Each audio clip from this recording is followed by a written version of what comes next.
شام کے 5 بجے ہیں۔ السلام علیکم، یہ ریڈیو پاکستان ہے۔ عمرانہ ناہید سے خبریں سنیے۔ پہلے اہم خبروں کا خلاصہ۔ الیکشن کمیشن امیدواروں کو انتخابی نشانات الاٹ کرنے کا عمل آج شام 7 بجے تک مکمل کرے گا۔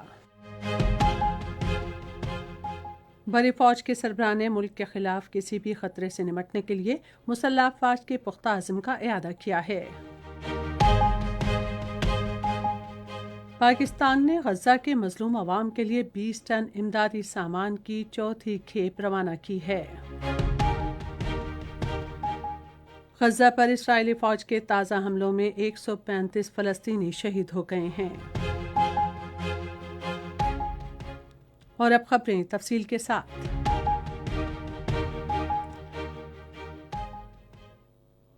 آج عام انتخابات کے لیے امیدواروں کو انتخابی نشان جاری کرنے کی آخری تاریخ ہے۔ سیاسی جماعتوں اور امیدواروں کی سہولت کے لیے الیکشن کمیشن نے انتخابی نشانات جاری کرنے کے لیے آج شام تک وقت بڑھا دیا ہے۔ بڑی فوج کے سربراہ جنرل سید عاصم منیر نے کہا ہے کہ پاکستان کی مسلح افواج کسی بھی ممکنہ خطرے کا جواب دینے کے لیے اپنے دفاعی نظام کو جدید تقاضوں کے مطابق ڈھال رہی ہیں۔ انہوں نے یہ بات سون میانی میں مشق البیضہ 3 کے دوران فضائی دفاع کے مختلف ہتھیاروں کے نظام کی فائرنگ کا مشاہدہ کرنے کے موقع پر افسروں اور جوانوں سے گفتگو کرتے ہوئے کہی۔ آرمی چیف نے فوج کے فضائی دفاع کے نظام کی مربوط فائرنگ اور جنگی مشقوں کا مشاہدہ کیا، جن میں بلند سے درمیانے فضائی دفاع کے ہتھیاروں کا نظام، نچلے اور درمیانے فضائی دفاع کا نظام، کم فاصلے کے فضائی دفاع کا نظام اور انتہائی کم فاصلے کے فضائی دفاع کے نظام شامل تھے۔ افغان شہریوں سمیت غیر قانونی طور پر مقیم غیر ملکیوں کی ان کے ملکوں کو باوقار اور محفوظ انداز میں واپسی کا سلسلہ جاری ہے۔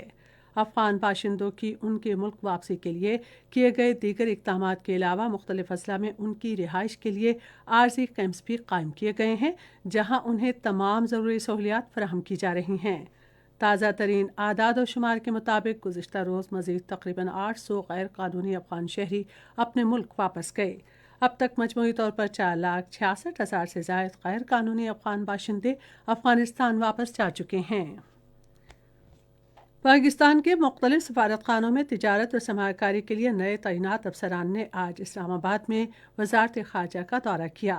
سیکریٹری خارجہ محمد سارس سجاد قاضی نے ان سے گفتگو کے دوران معاشی سفارتکاری کے فروغ کے لیے پاکستان کے تجارت اور سرمایہ کاری افسران کے اہم کردار پر زور دیا۔ ان افسران کو پاکستان کی خارجہ پالیسی اور اقتصادی ترقی کے اقدامات، خصوصاً خصوصی سرمایہ کاری سہولت کونسل کے بارے میں بریفنگ دی گئی۔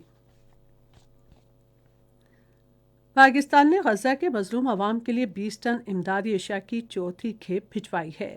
یہ امدادی سامان پاک فضائیہ کی ایک خصوصی پرواز کے ذریعے نور خان ایئر بیس سے روانہ کیا گیا۔ اس موقع پر گفتگو کرتے ہوئے نگران وزیر خارجہ جلیل عباس جیلانی نے فلسطینی عوام کی مکمل حمایت کا اظہار کیا۔ انہوں نے غزہ میں شہریوں بالخصوص خواتین اور بچوں کے خلاف طاقت کے وحشیانہ استعمال کی شدید مذمت کی۔ وزیر خارجہ نے عالمی عدالت انصاف میں فلسطینی عوام کی نسل کشی کے مقدمے میں جنوبی افریقہ کی مکمل حمایت کا اعادہ بھی کیا۔ انہوں نے فوری طور پر جنگ بندی اور غزہ کے عوام کو انسانی بنیادوں پر امداد کی فوری فراہمی پر بھی زور دیا۔ اس موقع پر فلسطینی سفیر نے امدادی سامان فراہم کرنے پر پاکستان کی حکومت اور عوام کا شکریہ ادا کیا۔ امدادی اشیاء کی چوتھی کھیپ میں جراحی اور طبی سامان، کھانے کی خشک چیزیں اور حفظان صحت کی کٹ سمیت ضروری اشیاء شامل ہیں۔ غزہ کے عوام کے لیے 220 ٹن امدادی اشیاء بھیجی جا چکی ہیں۔ غزہ میں وزارت صحت نے کہا ہے کہ گزشتہ 24 گھنٹوں میں 135 فلسطینی شہید اور 312 زخمی ہوئے ہیں۔ رفح میں گزشتہ شب ایک گھر پر اسرائیلی فضائی حملے میں 2 سالہ بچی سمیت 14 فلسطینی شہید ہو گئے۔ 7 اکتوبر سے اب تک غزہ پر اسرائیلی حملوں میں تقریباً 24,000 شہید اور 60,000 سے زائد زخمی ہو چکے ہیں۔ ادھر غزہ کے الاقصی شہداء ہسپتال کے جنریٹروں کے لیے ایندھن بالکل ختم ہو چکا ہے، جس کے باعث انتہائی نگہداشت اور نرسری میں زیر علاج مریضوں کی جان کو خطرہ لاحق ہے۔ ترکی نے عراق میں اپنے 9 فوجیوں کی ہلاکت کے جواب میں شام اور شمالی عراق میں مبینہ طور پر کرد گروپوں کے ٹھکانوں پر بمباری کی ہے۔ وزارت دفاع کے مطابق حملوں میں غاروں، بنکرز، پناہ گاہوں اور تیل تنصیبات سمیت 29 مقامات کو نشانہ بنایا گیا۔ اور اب کرکٹ۔ پاکستان اور نیوزی لینڈ کے درمیان 5 ٹی20 بین الاقوامی کرکٹ میچوں کی سیریز کا دوسرا میچ کل ہیملٹن میں کھیلا جائے گا۔ میچ پاکستان کے معیاری وقت کے مطابق دن 11:10 پر شروع ہوگا۔ نیوزی لینڈ کو سیریز میں 1-0 کی برتری حاصل ہے۔ اس کے ساتھ ہی خبریں ختم ہوئیں۔